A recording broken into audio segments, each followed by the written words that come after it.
You may have noticed lately that there is a lot of unionization, as well as threats to unionize and even regulation that is being forced upon businesses.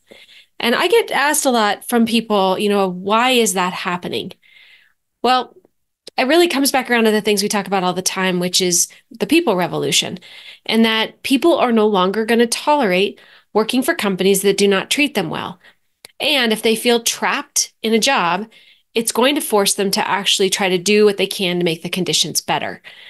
And so, oftentimes, when companies are unionizing or threatening unionization, it's because of this. It's because they're not being treated fairly. Here's what I noticed in like Starbucks and Amazon and even REI and some of the other companies that have either been employees have either threatened or are threatening. What's going on here is those workers have been subjected to schedules that are completely unreasonable. For example, Starbucks has in the past, with some of their locations, given people schedules a day or two in advance, a week even in advance. Is not enough time for people to plan a life.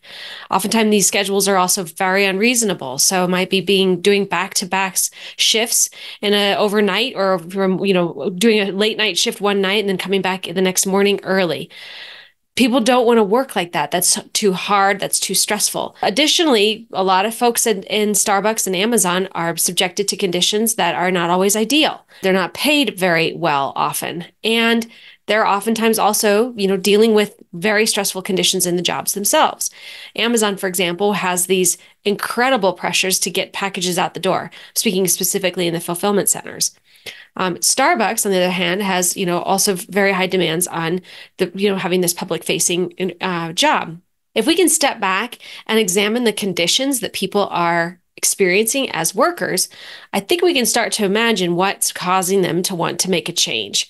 And as leaders, what you ought to consider is actually doing the job for a day or two or a week and experiencing it as, is this something that you would to sign your kid up for? Or is this something you would recommend for yourself in your early days? If it's conditions that you would not want your kids to go through or someone you care a lot about to go through, then probably it needs to be addressed and considered. Otherwise, you have the risk of being probably unionized, and something for you to think about.